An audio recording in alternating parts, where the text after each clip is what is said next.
Salut à toute la communauté PLC et PLCU. Je suis le Clean Diamond Victor Essambert. Bienvenue à cette chaîne de formation et d'information sur l'écosystème PLC et PLCU.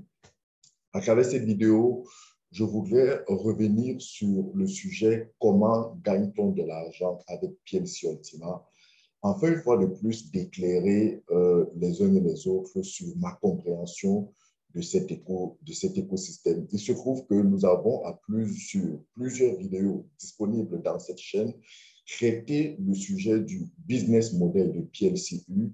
Nous l'avons fait d'ailleurs aussi lors de nos différents webinaires, lors de nos différentes présentations. Mais force est de constater qu'il y a encore malheureusement jusqu'à présent de nombreuses personnes qui ne comprennent pas comment cela se passe et nous avons pensé qu'à un moment où le PLCU connaît une valeur faible ou qui connaît la baisse de sa valeur, il est bon d'apporter encore des éclairages pour davantage permettre aux autres de comprendre comment gagner de l'argent ou comment on gagne de l'argent dans cet écosystème. PLCU, Platinum Coins, cette entreprise appelée PLC AG Group, qui a lancé son projet cryptographique depuis 6 ans, a basé son modèle d'affaires, son modèle économique, son business model sur une activité qu'on appelle le farming en crypto-monnaie.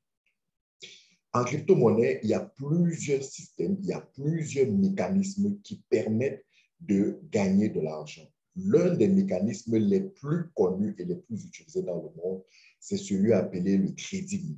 Le trading, c'est une opération qui consiste à aller sur les plateformes d'échange et à faire de la spéculation, des analyses, des prévisions sur les éventuelles fluctuations que peuvent avoir la valeur d'une pièce. Et par rapport à ces prévisions de fluctuations, prendre des positions, soit d'achat et de vente, de manière à ce que si ces prévisions se réalisent, alors nos positions nous rapportent de l'argent.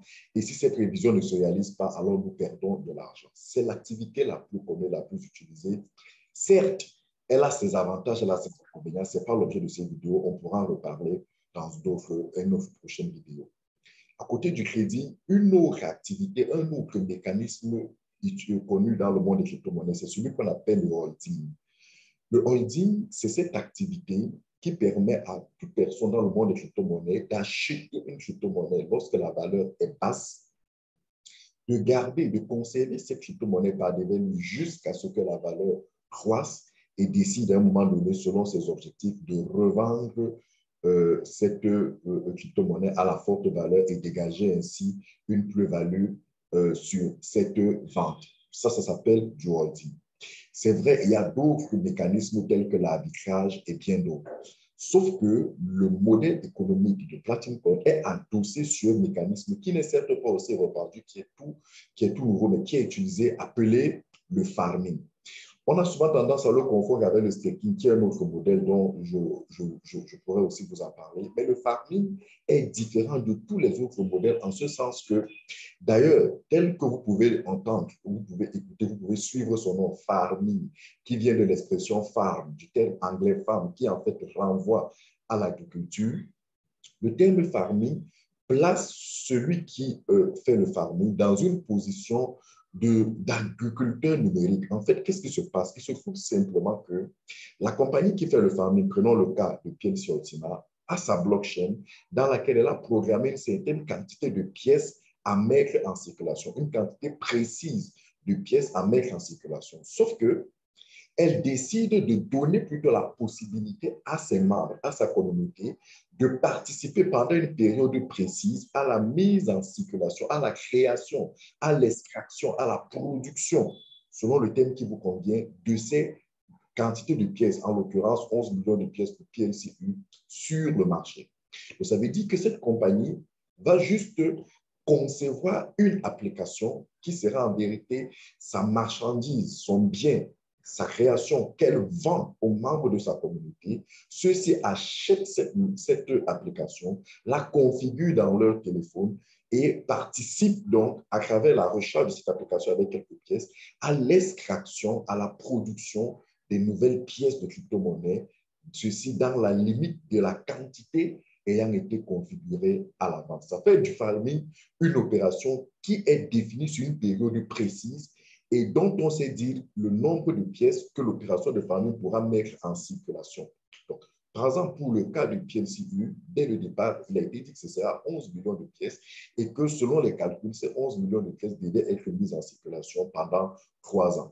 Par contre, le staking, lui, consiste plutôt à geler les pièces dans la blockchain pour permettre le bon fonctionnement de la blockchain et bien d'autres opérations. Le staking, lui, n'est pas, comment dirais-je, on ne peut pas dire d'une crypto-monnaie que son staking sera limité sur un certain nombre de temps. Non, le staking d'une crypto-monnaie peut aller sur des durées très longues parce qu'en fait, elle n'a pas à voir particulièrement avec une quantité de pièces à geler. Donc, le farming est une opération particulière, est une opération nouvelle, est une opération très peu connue et que malheureusement, beaucoup de personnes confondent avec le trading, confondent avec le holding, confondent avec l'arbitrage ou alors plus particulièrement avec le staking.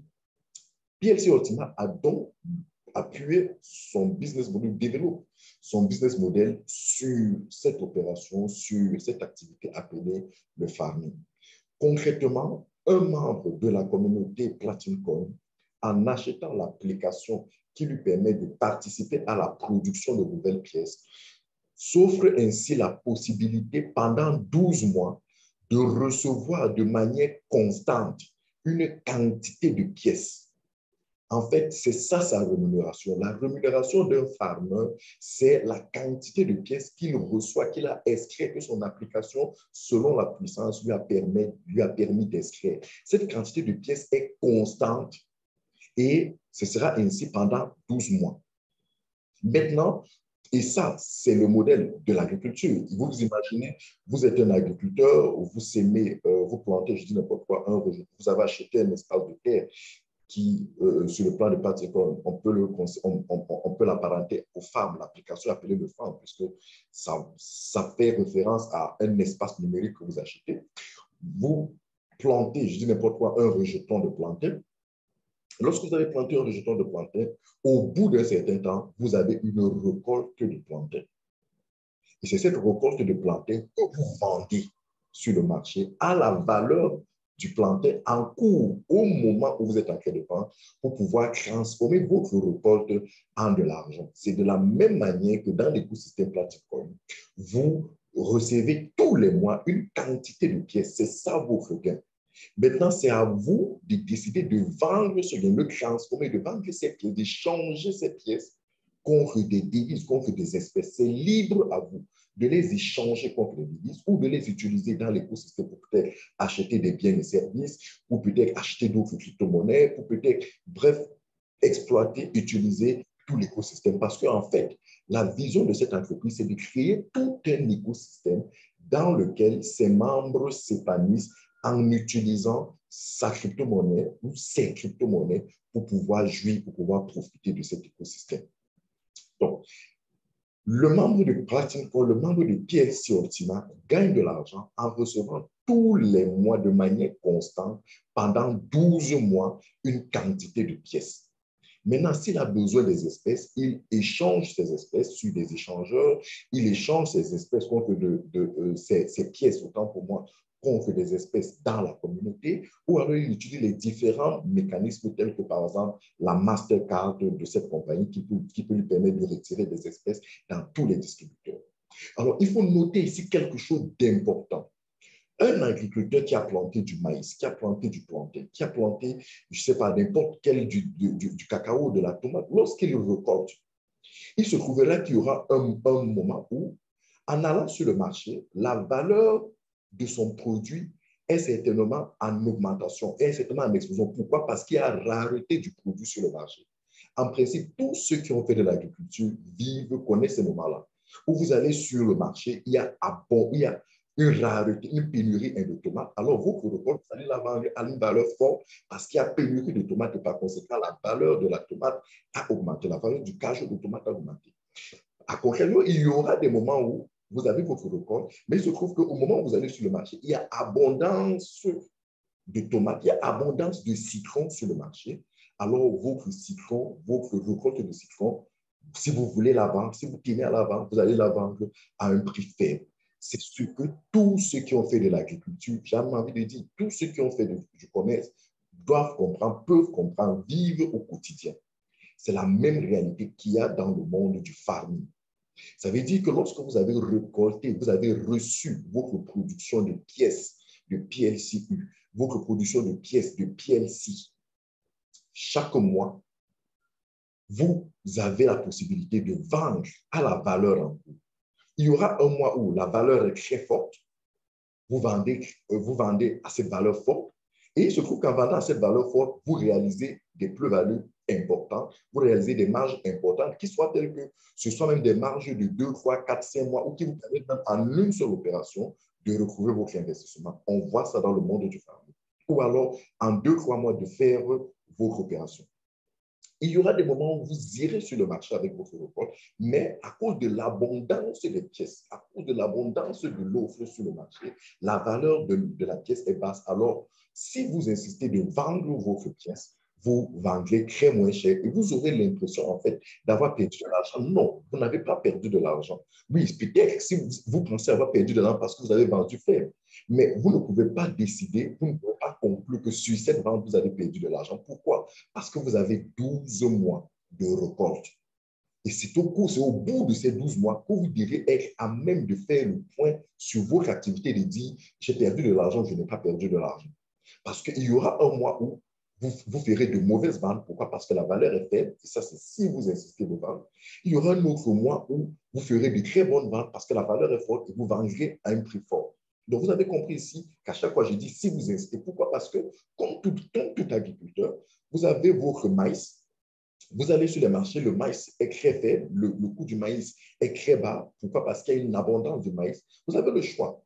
Si vous êtes dans l'urgence, dans la nécessité de fonds, vous vendez votre maïs. Si vous n'êtes pas dans l'urgence, vous prenez votre maïs, vous le conservez, vous le séchez, vous le gardez dans les greniers et vous vous dites, j'attends le moment où la pénurie va s'annoncer ou alors lorsque la rareté du maïs va se faire et les prix vont remonter et je vends. C'est pour ça que ceux qui font le farming dans le domaine de la crypto-monnaie savent à quel moment vendre leurs pièces et à quel moment ne pas vendre. D'ailleurs, vous savez tous qu'en matière de crypto-monnaie, en matière même de biens, lorsque la valeur est faible, ce n'est pas le bon moment de vendre parce que si vous prenez la décision de vendre, vous perdrez certainement de la plus-value, vous aurez une plus-value forte ou alors vous ne réaliserez pas des marges telles que vous l'avez prévu. Mais si vous vendez lorsque la valeur est forte, vous réalisez vos marges. Maintenant, oui, il se trouve que chaque mois, vous avez fait des prévisions en vous disant, OK, je vais recevoir ma récolte. Si je fais des prévisions, si la valeur est à tel prix, je m'en sors, je fais ceci. Ça, c'est effectivement des prévisions, c'est effectivement des stratégies, mais ces prévisions ne sont que des prévisions. Et c'est la raison pour laquelle, avant de vous investir, avant de vous engager dans un projet de crypto-monnaie de manière générale, de farming ou de quelque activité, de quelque business, vous devez être capable de faire vos propres analyses du risque. Vous devez être capable de comprendre l'écosystème afin d'être sûr, afin de pouvoir évaluer tous les scénarios possibles. Et nous le vous disons toujours, ne laissez pas l'ignorance ou la cupidité vous gagner. Donc, le farming vous permet tous les mois, pendant 12 mois, d'avoir une récolte régulière de pièces de crypto-monnaie. Et maintenant, vous vendez, si vous décidez de vendre, parce que vous avez la possibilité de conserver ces pièces et de dire, OK, la valeur est faible, je ne vais pas la vendre maintenant, je vais la vendre plus tard lorsque la valeur va augmenter. Encore que là, dans cette décision-là, il y a des réflexions, des stratégies. À quelle valeur que vous voulez vendre? Quelle est votre stratégie? Quelle est votre vision? Tout ça, vous devez réfléchir et vous assurer que vous êtes en train de prendre des décisions qui vous arrangent, vous êtes en train de prendre des décisions qui vous permettent de tirer avantage de votre investissement. Donc, voilà comment un membre de PLC Ultima gagne de l'argent avec cet écosystème, gagne de l'argent avec le farming de PLC Ultima. Vous achetez votre application, votre farm, votre plantation numérique, vous la rechargez comme si vous avez acheté des semences, vous rechargez dans votre chambre, vous achetez quelques pièces sur le marché, la compagnie ne vend pas des pièces, vous achetez quelques pièces sur le marché, vous rechargez et tous les mois, vous recevez, vous produisez, vous faites de l'extraction automatique, c'est le téléphone qui le fait, d'une certaine quantité de pièces et ces pièces-là, vous les revendez selon votre convenance, quand vous voulez, comme vous voulez, sur les marchés comme ça pendant 12 mois. Maintenant, à vous de savoir à quel moment vous les vendez et à quel moment est-ce que vous pensez pouvoir les contenir, les détenir et attendre les bonnes opportunités. Donc voilà, j'espère qu'à travers cette vidéo, j'ai apporté un peu plus de questions d'éclairage parce que, voilà, lorsque on voit aujourd'hui, moi, où la valeur est basse pour ce mois, où la valeur de la pièce de Pierre Chortima a chuté, on voit les gens qui disent, j'ai investi, j'ai perdu de l'argent. Non, vous n'avez pas fait du holding. C'est le holder qui est capable de dire, j'ai acheté une crypto-monnaie à tel prix, là, je suis en train de la revendre à tel autre prix. Et par conséquent, j'ai perdu de l'argent. Oui, parce que vous êtes en train de la revendre là, et quand vous avez revendu, c'est terminé, il n'y a plus rien. Mais vous n'êtes pas en train de faire du holding, vous n'avez pas acheté une crypto-monnaie que vous revendez. Vous avez acheté tout un dispositif qui vous produit, qui vous génère des cryptos tous les mois, une quantité de pièces tous les mois. Parce qu'en vérité, ce que la compagnie s'engage à vous reverser, c'est cette quantité de pièces tous les mois. Puisque la valeur de la pièce sur le marché ne dépend pas de la compagnie, c'est la valeur de la pièce et d'ailleurs de tout bien, ce n'est pas propre aux crypto-monnaies, de tout bien est fixée par la loi de l'offre et la demande, tout au moins sur les marchés libres. Parce que, OK, sur les marchés fixes, les compagnies peuvent décider de fixer les prix. Mais sur les marchés libres, la loi de l'offre et la demande est ce qui gouverne et ce qui influence les prix. Et par conséquent, la loi de l'offre et la demande, c'est une loi qui stipule que lorsque l'offre du bien, l'offre de la crypto-monnaie est forte, c'est-à-dire la quantité de personnes, la quantité de produits à vendre, la quantité de personnes à vendre est plus forte, alors la valeur du bien diminue. Et lorsqu'à un certain moment, la quantité de biens à acheter ou alors la quantité de personnes qui veulent acheter, elle est plus forte, alors la valeur de la pièce ou la valeur du bien augmente.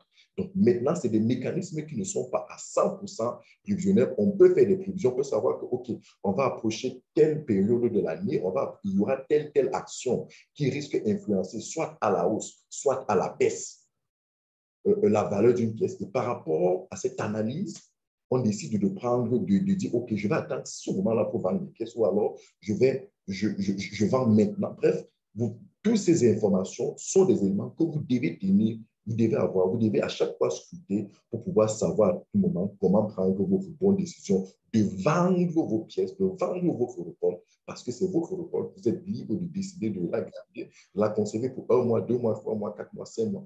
Vous pouvez me décider de dire, OK, je vais vendre mes records tous les 3 mois, je vais les vendre tous les 6 mois, je vais les vendre. Ça ne dépend que de vous. Ça ne dépend que de vous. Alors, je vais la vendre lorsque la pièce atteint telle valeur. Ça ne dépend que de vous. C'est ce qu'on appelle la stratégie d'investissement. Quelle est votre stratégie d'investissement? Si vous rentrez dans un business, n'importe lequel business, sans une stratégie, sans une vision, sans une compréhension profonde de la chose, il est normal qu'à un moment donné, vous soyez confus, vous soyez perdu, vous soyez mal à l'aise lorsque vous vous rendez compte que vous avez planté, vous avez fait votre production et lorsque vous récoltez, vous allez sur les marchés, la valeur est faite. Mais c'est parce que vous n'avez pas su analyser les opportunités du marché. Vous n'avez pas su analyser. Et ça, que ce soit les agriculteurs, que ce soit les fermiers, je me souviens à une époque, je faisais de la ferme, d'élevage de poulet, et je me suis rendu compte qu'il y avait des moments où vous sortez avec votre production d'élevage de poulet, il y a abondance de poulet sur le marché. Si vous voulez le vendre, vous allez le vendre à 1500 le poulet, 1600, moins que ça même. Et vous vous dites, non, qu'est-ce que je fais? Je déplie mon poulet, je le conserve au frais. C'est vrai, je peux avoir besoin d'argent, mais j'ai le choix. Si j'ai jamais besoin d'argent, je liquide. Si j'avais fait des prévisions, je liquide. Soit alors je dis, OK, je peux trouver un plan B pour pouvoir tenir mes engagements, mais ma production, je ne la vends pas maintenant. Je la conserve pour que la valeur remonte à 2200, à 2300, à 2500 et je revends. Donc, voilà, vous devez toujours bâtir votre stratégie, quel que soit le business. C'est la meilleure manière de pouvoir assurer par vous-même, de pouvoir avoir une sorte de contrôle sur la rentabilité de votre investissement. C'est cette manière que vous garantissez à vous-même de tirer le maximum d'avantages de votre investissement. J'espère avoir été clair à travers cette vidéo. Si vous avez des questions, laissez les questions en commentaire. Je me ferai le plaisir avec mon équipe de vous répondre. Si vous avez aimé, partagez au maximum afin que les gens puissent avoir cette explication. Maintenant, c'est mon explication à moi. Il faut que ça soit clair. Vous avez le droit, l'obligation même d'ailleurs, de faire vos propres recherches, vos propres analyses de cet écosystème avant de prendre une quelconque décision. Parce que oui, Il s'agit de l'investissement et en matière d'investissement, il y a le risque de gagner, oui, c'est vrai, mais il y a aussi le risque de perdre partiellement ou totalement votre argent. Donc, informez-vous, renseignez-vous afin de comprendre le business model, le mécanisme, la compréhension, les tenants et les aboutissants avant de vous investir, avant de vous lancer dans le business. À tous les farmers de PSU, je dis, ne tirez pas de conclusion sur un mois. Vous avez 12 mois. C'est au bout de 12 mois que vous devez être capable de faire votre bilan et de dire, j'ai perdu de l'argent, je n'ai pas perdu de l'argent. Mais avant d'arriver à ces 12 mois-là, vous devez au préalable avoir fait votre stratégie, avoir bâti votre stratégie, avoir réfléchi, avoir analysé et être chaque jour en contact de l'information, faire chaque jour vos recherches, être chaque jour à jour de ce qui se passe, afin que par rapport à tout ce qui se passe, vous soyez capable d'avoir une longueur d'avance et de prendre les bonnes décisions qui vous permettent de tirer avantage de cet écosystème. Merci, PLCU. The time is now.